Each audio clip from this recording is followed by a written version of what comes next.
Urusan pengesahan pelantikan bermula dengan pegawai perlu melapor diri untuk mula bertugas sebagai tanda menerima tawaran pelantikan bagi suatu jawatan. Pegawai dikehendaki berkhidmat dalam tempoh percubaan bagi tempoh 1 hingga 3 tahun.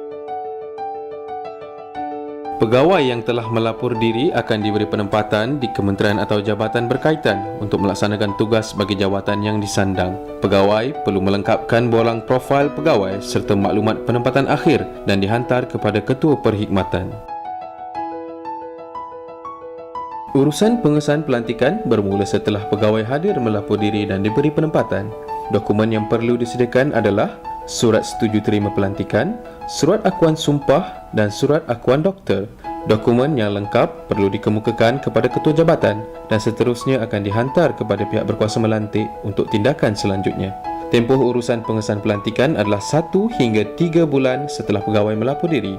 Pihak berkuasa melantik akan mengeluarkan surat pengesahan pelantikan pegawai melalui ketua jabatan dan direkodkan dalam buku perkhidmatan pegawai.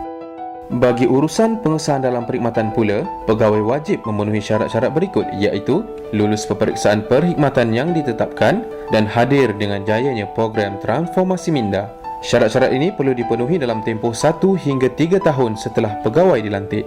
Setelah memenuhi semua syarat-syarat tersebut, dokumen lengkap seperti perakuan ketua jabatan, borang option memilih KWSP atau berpencen serta bukti-bukti pegawai telah memenuhi syarat pengesahan dalam perkhidmatan perlu dikemukakan kepada ketua jabatan dan seterusnya dihantar kepada pihak berkuasa melantik untuk tindakan selanjutnya. Pihak berkuasa melantik akan mengeluarkan surat pengesahan dalam perkhidmatan pegawai melalui ketua jabatan dan direkodkan dalam buku perkhidmatan pegawai.